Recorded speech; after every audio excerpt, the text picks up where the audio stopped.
What is your question? Thank you, Madam Speaker. My question is to the Chief Minister. Chief Minister, your government's announced support for the proposed $40 billion AI data centre and gas-fired power project at Weddell and granted the proponent exclusive rights over 185 hectares of public land. Chief Minister, what evidence, independent advice and public interest assessment informed the decision to grant one company exclusive access to 185 hectares of territory land, and will you make that advice public? Chief Minister. Thank you very much, Madam Speaker, and absolutely, we have done a do not deal with Beetaloo Digital over 185 hectares of land out at Weddell, because the Beetaloo gas basin is going to be powering the Territory's future, powering our nation's future, but unlocking so many other incredible opportunities for Territorians and for our economy. The Beetaloo Basin is a resource so big that it is really difficult for people to wrap their minds around it. We're talking about enough gas to power this nation for up to 200 years. It is an incredible resource. It is the largest uncontracted gas field in the world, Madam Speaker, in the world. And so what we know is that data centre operators and investors are literally banging down the door of Minister Carley, the Minister for Asian Relations and Minister for Business, because they understand that there is going to be a safe, reliable, affordable pipeline of energy in the Northern Territory for way longer than any of us are going to be alive, Madam Speaker. And that is unlocking an incredible opportunity for us.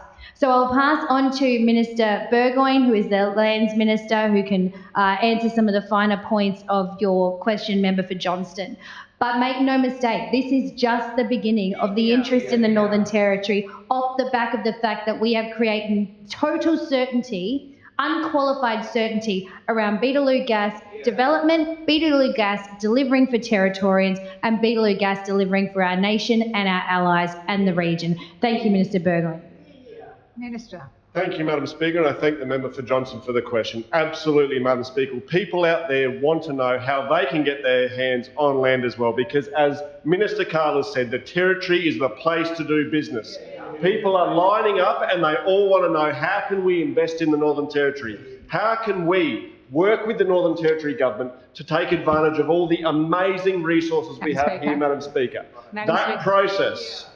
Please take your seat, Minister. Thank you, Member for Johnston. 1110 relevance. The question explicitly was, what evidence, independent advice and public interest assessment informed the decision to grant one company exclusive access to 185 hectares of territory land, and will you make that public?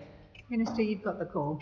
Thank you very much, Madam Speaker. And I do need to clear up the air for those that are listening, Madam Speaker. It is really important that when people come to the Northern Territory Government and they are after land, we say to them loud and clear, the do not deal as part of this 185 hectares gives them 1 year, Madam Speaker. We say you have exclusive rights over this land for 1 year. We're not giving anything away. We understand how important land is in the Northern Territory.